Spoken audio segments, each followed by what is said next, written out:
was growing up, my father, some of the first words I heard from my father was, "Little old man, don't ever be guilty of running around with the white women, white girls and the women. That is death to you in many locations." And so I've never gone out with white women. I've been in the company of them, but they were not my dates. I took my father at his word, and he said this also, "Little old man,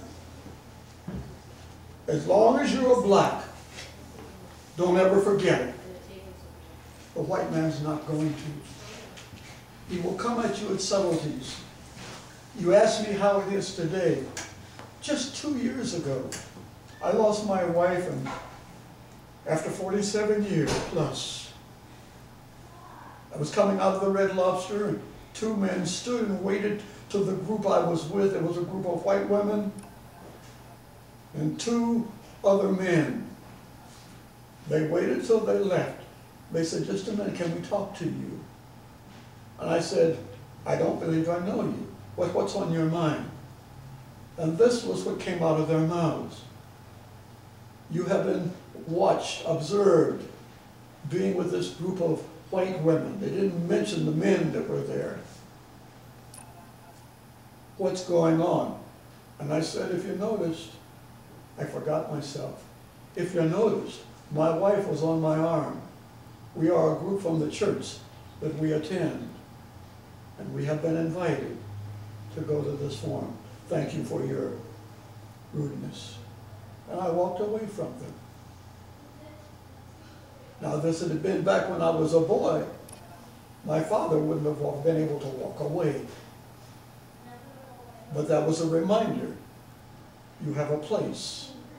My father had told me, you will run into subtleties when they finally do get discrimination on the books as non-existent. But don't fool yourself, young man. It is very vivid out there. You can chase the skirts all you want to that are white. Somewhere along the line is going to trip some of you up. I know my son went with, and I had to get an attorney, upfront $5,000. Yes, he was cleared of any wrongdoing. But that's the price you pay. And if your father doesn't have the $5,000, you're up a creek. Yes, I got mine back because he said we really didn't have to do a lot of work. So he refunded it. I was surprised, and I wrote him a letter of thanks. Is it different? Yes.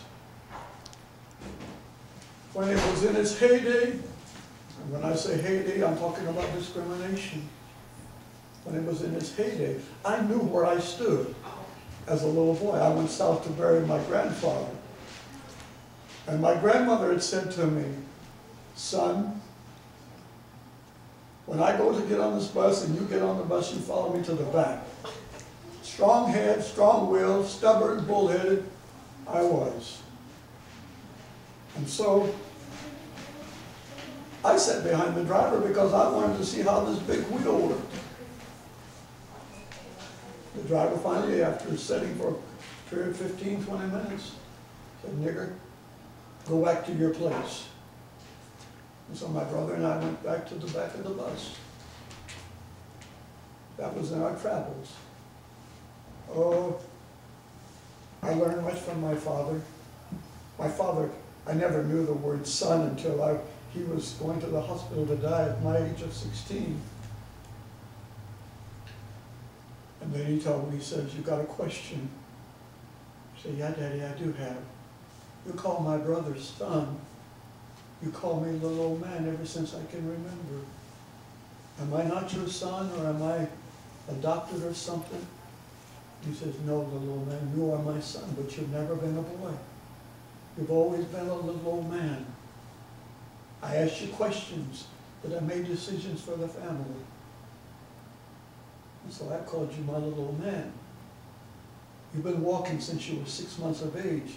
And I said, Daddy, I said, don't get mad at me. Because I remember getting the backhand once for what he called sassing. You didn't talk back to your parents when I grew up. If you did, you found yourself picking yourself off the floor. And I said, little kids don't walk that soon. He said, I don't care what other little kids have done. You were walking, getting into stuff at 6 months of age. And I knew that God had something special for you to do. And then I learned about my ancestry on my father's side. His father was netted as a boy of 11 years old with his dad and brought over here, one of the last slaves.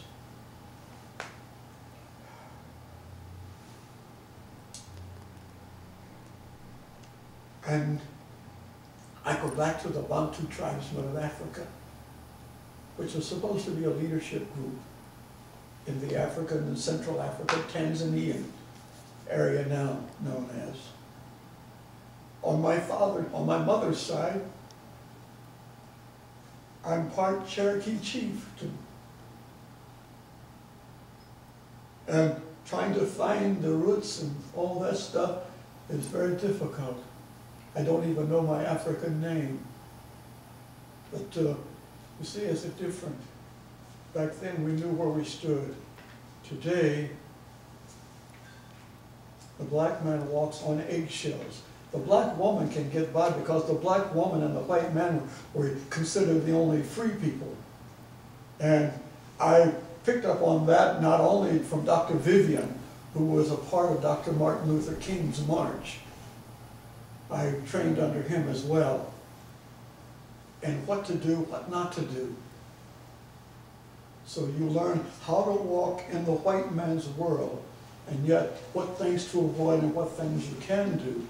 It becomes an eggshell walk, is the way I depict it. Yes, I have been blessed in the process. Yes, I have an education. I'm the holder of a high school degree, college degree, pre-med, 3 master's degrees and a doctorate in Bible studies, guidance and counseling in University of South Dakota, and from Covington Theological Seminary, a Christian counseling to balance off the white man's counseling, and Bible. Yes, I say to you, I see you running around with the white chicks and being very blatant. But I say to you, be careful. It is not as clear. When I was a young man, 30, 35, I have a friend here in town who is still living. He's a businessman who tracks these things. He's Jewish. And he sometimes will call me and tell me what's going on. The hate groups have grown from 526 organized hate groups to 926 today. Is that progress? Not in the right direction. Most people are not aware of it. White man has always done things in a subtlety. And so you have to watch, be sophisticated enough to understand what the man is saying. Because he doesn't always level. And not all men are that way. Not all whites are that way. You find some good whites. As long as you stay in your place. Does that answer your question? Yes, it does. Yes, it does. Yes, I get it tight when I I understand. talk about it, yes.